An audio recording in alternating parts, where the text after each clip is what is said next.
túto cenu vnímam veľmi špecificky a výnimočne, nielen kvôli tomu, že som sa zúčastnil všetkých ročníkov tejto akcie, čiže ako sa hovorí, mám asi naozaj veľa zážitkov, no málo spomienok.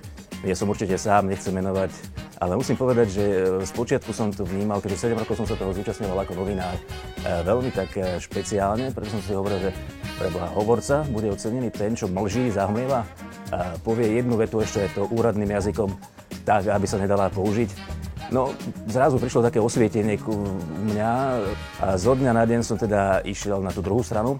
Ja som si zobral také svoje novinárske myslenie aj na túto druhú stranu a ten výsledok sa dostavil, čiže ako som spomínal, z tých 10 ročníkov pôjdem teraz tretíkrát do súťaže ako hovorca a musím povedať, že to, ako sa celý tento projekt menil, vyvíjal za tie roky, tak mám pocit, že aj ja som sa trošku vyvíjal, dozeral, dospel.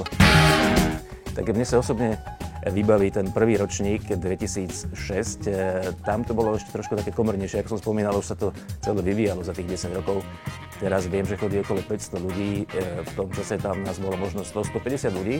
Bolo to veľmi zaujímavá akcia, lebo v tom čase som zvykol zatvárať všetky akcie a skončili sme, pamätám si, až na druhý deň ráno oslavovať. Bolo to veľmi euforické a som rád, že táto akcia pokračovala ďalší rok a nabalovalo sa k tomu oveľa viac akcií sprievodných.